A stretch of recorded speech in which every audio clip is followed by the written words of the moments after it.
கல்யாணம் ஆகி 2 வருஷம் ஆகியும் என் மகளுக்கு ஒரு குழந்தை தரக்கூட யோகிதை இல்லை உங்களுக்கு. ஹரிஷ் சந்தனாவை திருமணம் செய்து இன்றோடு 2 ஆண்டு முடிவடைந்து விட்டது. திருமணமானதிலிருந்து தனது மாமியார் வீட்டில் தங்கியிருந்த ஹரிஷ் பல அவமானங்களை சந்தித்து வந்தான். ஒரு மாமியார் மருமகளுக்கு செய்யும் சித்திரவதை போல திலகா தன் மருமகனுக்கு செய்து வந்தாள். ஆமா, உனக்கு சொல்ல முடியாத வியாதி ஏதாவது இருக்கா என திலகா கேட்டபோது அதிர்ச்சியில் உறைந்தபடி தன் மாமியாரை பார்த்தான் ஹரிஷ். என்ன என்ன பாக்குற? 2 வருஷம் ஆகியும் உனக்கு ஒரு வேலை கூட இல்ல. என் மகளோட காசுல ஓசில உட்கார்ந்து தானே சாப்பிடுற. நீ எல்லாம் நிஜமான ஆம்பளை தானா? இதோ பாருங்க அத்தை, நான் சம்பாதிக்க லாய்க்கு இல்லை.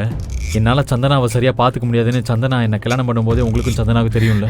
அப்புறம் ஏன் மறுபடியும் குண்டூசி வார்த்தையாலேயே என்னை குத்தி குத்தி கொள்றீங்க? தயவு செஞ்சு என்னை காயப்படுத்தாதீங்க ப்ளீஸ்.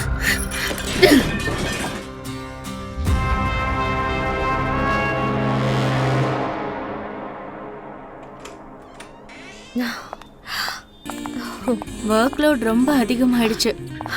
இட் வாஸ் ஸ்ட்ரெஸ்ஃபுல் டேயா. ஓகே, நீ ரிலாக்ஸ் ஆக, நான் ஃப்ரெஷ் ஆயிட்டு வரேன். ஓகே. முழு வீடியோவை பாக்கெட் FM தமிழ் யூடியூப் சேனலில் கண்டு மகிழுங்கள்.